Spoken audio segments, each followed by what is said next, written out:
జై శ్రీమన్నారాయణ. అందరికీ విశ్వాసనామ సంవత్సర శుభాకాంక్షలు, ఉగాది శుభాకాంక్షలు. మనం ఇప్పుడు ఈ వీడియోలో రవి మేషరాశిలోకి ప్రవేశించినప్పుడు ద్వాదశ రాశుల వారికి ఫలితాలు ఏ విధంగా ఉంటాయి అనేది ఈ వీడియోలో తెలుసుకుందాం. అంత ప్రాముఖ్యత ఏమిటి అంటే, మేషరాశిలో రవి స్థితి చెందడం అంటే అది రవికి అది ఉచ్చరాశి. అంటే కేవలం మొత్తం 30 డిగ్రీలు కాదు, మొదటి 10 డిగ్రీల్లో మాత్రమే రవి కానీ కుజుడు కానీ మొదటి దృక్కాణంలో మాత్రమే శుభ ఫలితాలు ఇస్తాడు. మిగిలిన దృక్కాణం అంటే 10 డిగ్రీలు. మొదటి దృక్కాణం అంటే 10, రెండవ అంటే మళ్ళీ 10 నుంచి 20, మూడవ దృక్కాణం అంటే 20 నుంచి 30 డిగ్రీలు. రవి కుజుడు మొదటి దృక్కాణంలో ఆ ఫలితాలను ఇస్తాడు. అంటే శుభ ఫలితాలు కానివ్వండి, పాప ఫలితాలు కానీ ప్రభావితం అనేది చేయడం జరుగుతుంది. కాబట్టి ఆ ఫలితాలు ఏ విధంగా ఉంటాయి, ద్వాదశ రాశుల వారికి ఫలితాలు ఏ విధంగా ఉంటాయి అనేది మనం ఇప్పుడు ఈ వీడియోలో తెలుసుకుందాం. ఆపదాపహర్తారం ధాతారం సర్వసంపదాం లోకాభిరామం శ్రీరామం భూజో భూజో నమామ్యహం. జ్ఞానానందమయం దేవం నిర్మలాస్ఫటికాక్తం ఆధారం సర్వవిద్యానాం హయగ్రీవ ఉపాస్మి. మనం ఇప్పుడు ఈ వీడియోలో రవి మేషరాశిలోనికి ప్రవేశించినప్పుడు ద్వాదశ రాశుల వారి యొక్క గోచార ఫలితాలు ఏ విధంగా ఉంటాయి అనేది ఈ వీడియోలో తెలుసుకుందాం. అంత ప్రాముఖ్యత ఏంటంటే, మేషరాశిలో రవికి అది ఉచ్చస్థానం. అంటే మొదటి 10 డిగ్రీలు మాత్రమంటే ఒక్కొక్క డిగ్రీ అంటే ఒక్క రాశిలో మొత్తం ఒక నెల రోజులు ఉంటాడు. అంటే దాదాపుగా 10 నుంచి 12 రోజులు మాత్రమే ప్రభావాలన్నీ, ఇప్పుడు నేను చెప్పబోయే 10-12 రోజులు మాత్రమే ప్రభావాలన్నీ ఎక్కువగా ఉంటాయి. మిగతా దాని తర్వాత సాధారణంగా ఉంటాయి. ఆ ఫలితాలు ఏ విధంగా ఉంటాయి అనేది మనం ఈ వీడియోలో తెలుసుకుందాం. ముందుగా అసలు రవి కారకత్వాలు ఏంటి, రవి యొక్క స్వభావం ఏంటి అంటే, చేతశుద్ధి రమాభి మాన జనకాత్మజారోగ్యదా శక్తిధి కార్యోజాంసి కటు ప్రభావ దహన ఉష్ణోకృతు మర్తప రాజ్యం రక్త పటు చతుష్పాదుతనే ముక్తాఖ పోవృద్ధత ఓమేక్ష శుచిరక్త కంటక తరు జ్ఞానోదయ భారవే. అంటే ఇది భావమంజరి 42వ శ్లోకంలో చెప్పారు. ఏమిటి అంటే, ఇతరులకు అపకారం కోరని మనశుద్ధి, ఇతరులకు ఎప్పుడు కూడా చెడు చేయడు. అంటే రవి బలంగా ఉన్నవాడు. ధన ప్రాధాన్యం అధికమైన ఆత్మాభిమానం ఉంటుంది. ఆత్మాభిమానం, సెల్ఫ్ కాన్ఫిడెన్స్ అనేది ఎక్కువగా ఉంటుంది. తండ్రికి కారకుడు ఆత్మ, తన మీద తనకు నమ్మకం, ఆరోగ్యానికి కూడా కారకుడు. అంటే రవి మంచి స్థానంలో ఉన్న వారికి ఆరోగ్యం చాలా బాగుంటుంది. బుద్ధి బలం ఉంటుంది. బుద్ధి బలం, కార్యనిర్వహణ శక్తి ఉంటుంది. ఓజస్సు, కటువుగా ప్రవర్తించడం. కారం అంటే మిరియాల కారానికి రవి, మిరపకాయ కారానికి కుజుడు కారకుడు. ఇతరులపై ప్రభావం చూపగలడం. అగ్నిశక్తి, ఉష్ణశక్తి అంటే ఆరోగ్యకరమైన ఉష్ణశక్తికి రవి అయితే దాన్ని, ఆ వేడిని అధికంగా చేయడానికి కుజుడు కారకుడు.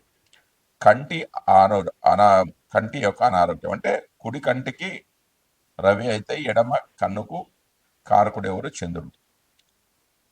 మనుషులను పరిపాలించడం అంటే అధికారమైన పాలన చేయడం, అంటే లీడర్షిప్ క్వాలిటీస్ ఎక్కువగా ఉంటాయి రవి బలంగా ఉన్న వాళ్ళకి. రాజ్యము, ఎర్రని బట్ట, పశుబలము, గట్టి అంటే పత్రహరితానికి సూర్యకాంతి కారణమని వైజ్ఞానికమైన వివరణ. ముత్యాలు, ఆకాశంపై ఆధిపత్యం, పెద్ద మనిషిగా వ్యవహరించడం అంటే పైకి చూడడం. అంటే తప్పు చేసిన వాడు అధైర్యవంతుడు, కిందికి చూస్తాడు. గర్వం కలవాడు పై చూపులు అనేవి చూస్తాడు. అధికమైన ఆత్మాభిమానానికి, విశ్వాసానికి కారకుడు.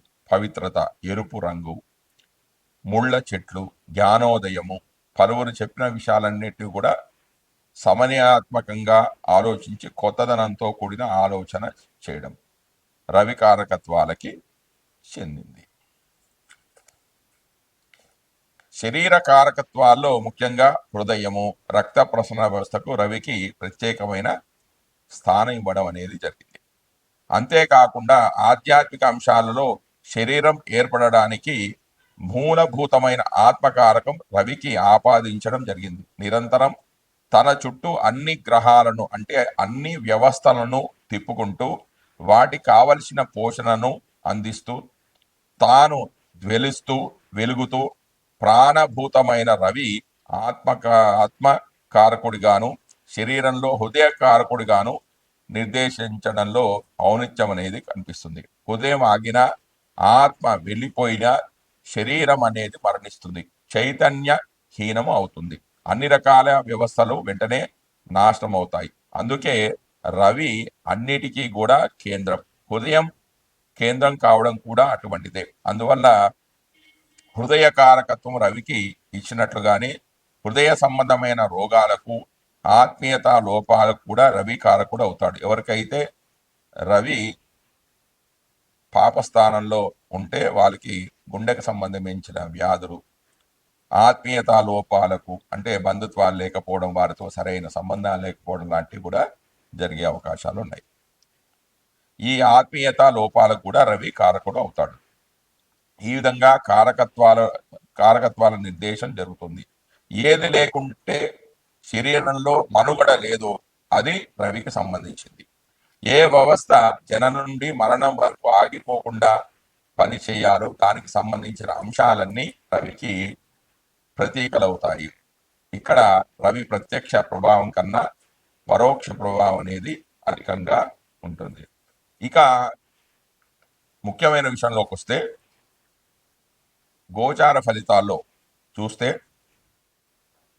రవి 3, 6, 10, 11 రాసుల్లో సంచరించే సమయంలో మాత్రమే శుభ ఫలితాలను ఇస్తాడు. మిగిలిన సమయాల్లో అతడు సంచరించే రాశి దృష్టి ఉన్న సప్తమ రాశి విషయంలో జాగ్రత్తలు అనేవి తీసుకోవాలి. వేరు వేరు జన్మరాశుల వారికి రవి సంచరించే రాశి దృష్టి ఉన్నటువంటి రాసులు ఏ భావాలు అవుతాయో గమనించి వాటికి అనుకూలమైన ఫలితాలను నిర్దేశించాల్సి ఉంటుంది. రవి గోచారంలో వ్యతిరేకంగా ఉన్న సమయంలో అంటే అనుకూలంగా లేకపోతే ఈ 3, 6, 10, 11 స్థానాలు కాకుండా మిగతా స్థానాల్లో ఉన్నట్లయితే జాతకుడు ఎలాంటి ఫలితాలు పొందుతాడు అంటే అధికార ప్రభుత్వ సంబంధమైన సమస్యలు రావడం, అనారోగ్య లోపాలకు, మానసికమైన ఒత్తిళ్లకు అధికమైన అవకాశం అనేది ఏర్పడుతూ ఉంటుంది. మనం ఇప్పుడు ఈ వీడియోలో రవి మేష సంక్రమణంలో అంటే మేషరాశిలోకి ప్రవేశించినప్పుడు వృశ్చిక రాశి వారి యొక్క గోచార ఫలితాలు ఏ విధంగా ఉంటాయి అనేవి తెలుసుకుందాం. వృశ్చిక రాశి వారికి రవి షష్టమ భావంలో స్థితి చెంది ఉన్నాడు, అంటే 6వ రాశిలో ఉన్నాడు. 6వ రాశిలో రవి సంచారం వల్ల జాతకుడికి శుభ ఫలితాలు కలుగుతాయి. శత్రువులపై విజయాన్ని సాధిస్తారు, వ్యాపారంలో లాభాలు గడిస్తారు, శ్రమకు తగ్గ ఫలితం అనేది లభిస్తుంది. రవి తన సప్తమ దృష్టి చేత వ్యయభావాన్ని వీక్షించడం ద్వారా ఈ రాశి వారు వృధా ఖర్చులు చేసే అవకాశం ఉంది. తండ్రి సోదరులు అంటే పెదనాన్నలు, బాబాయిలతో గొడవలు జరిగే అవకాశం కూడా కొంత ఉంది. వివిధ రకాల పనులలో ఉండడం వలన భోజనం సరైన సమయానికి చేయకపోవడం చేత రోగాలు పడే అవకాశం అనేది చాలా ఉంది. కాబట్టి వాటి విషయంలో కొంచెం జాగ్రత్త అనేది అవసరము. వారితో అంటే పెదనాన్నలతో కానీ బాబాయిలతో కానీ వ్యవహరించేటప్పుడు కొంచెం జాగ్రత్తగా ఉంటే మంచి ఫలితాలు ఉంటాయి. అయితే ఈ రాశిలో రవి లోహమూర్తిగా ఉండడం చేత 50% శుభ ఫలితాలు అనేవి కలుగుతూ ఉంటాయి. రవి తన సప్తమ దృష్టి ఉన్న ఈ భావాలు ఏవైతే ఉన్నాయో వాటి విషయంలో జాతకుడు కొంత జాగ్రత్త అనేది వ్యవహరిస్తూ ఉండాలి. అంటే సరైన సమయానికి భోజనం చేయడం, తన పితృవర్గం వారితో సరిగా ఉండడం, ఆరోగ్యాన్ని జాగ్రత్తగా చూసుకోవడం వంటివి చేయడం ద్వారా మంచి ఫలితాలు పొందే అవకాశం అనేది ఉంది. జై శ్రీమన్నారాయణ. నేను ఇప్పుడు చెప్పబోయేది రెమెడీస్. అంటే ఎవరి జాతకంలో అయితే సూర్యుడు బలహీనంగా ఉంటాడో వాళ్ళు చేసుకోవాల్సిన పరిహారాలు ఏంటంటే శాంతి స్థానం. అంటే సూర్యుడు అశుభంగా ఉన్నప్పుడు అభిష్ట కార్యాలు సిద్ధించడానికై కాశ్మీర కేసరం అంటే కుంకుమ పువ్వు, ఎస్టి మధుకము, పద్మకం అంటే హిమాలయమున పుట్టు దుర్లభ జాతి వృక్షము, యాలకులు, మనశిల అంటే మనశిల అనియు అందరు దీన్నే మనశిల అంటే మనిషిల అని అంటారు.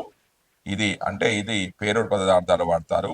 వట్టివేళ్ళు, వసంత దూతి అంటే శృంగవల్లి పాటల అని దీనికి ఇంకో పేరుంది ఇది. మరియు దేవదారు వృక్షాల యొక్క చెక్క, ఇవన్నీ కూడా స్థాన జలంతో అంటే నీళ్ళలో స్థాన జలంతో కలిపి నీళ్ళలో వేసుకొని స్నానం చేస్తే సూర్యుడికి సంబంధించిన దోషాలు అనేవి పరిష్కారం అవుతాయి. అంతేకాకుండా పురాణ శ్లోకాలు ఉన్నాయి. ఏంటి? జపాకుస్మ సంకాశం కాశ్యపేయ మహాదుతం తమోరం సర్వపాపగ్నం ప్రదోష దివాకరం. ఈ మంత్రాన్ని కానీ వైశిష్ఠుడు రాముడికి ఉపదేశించిన ఆదిత్య హృదయ పారాయణ కానీ చేసుకున్నట్టయితే రవికి సంబంధించిన దోషాలన్నీ కూడా తొలగిపోయి రవి శుభ ఫలితాలను ఇవ్వడం జరుగుతుంది. జయ శ్రీమన్నారాయణ.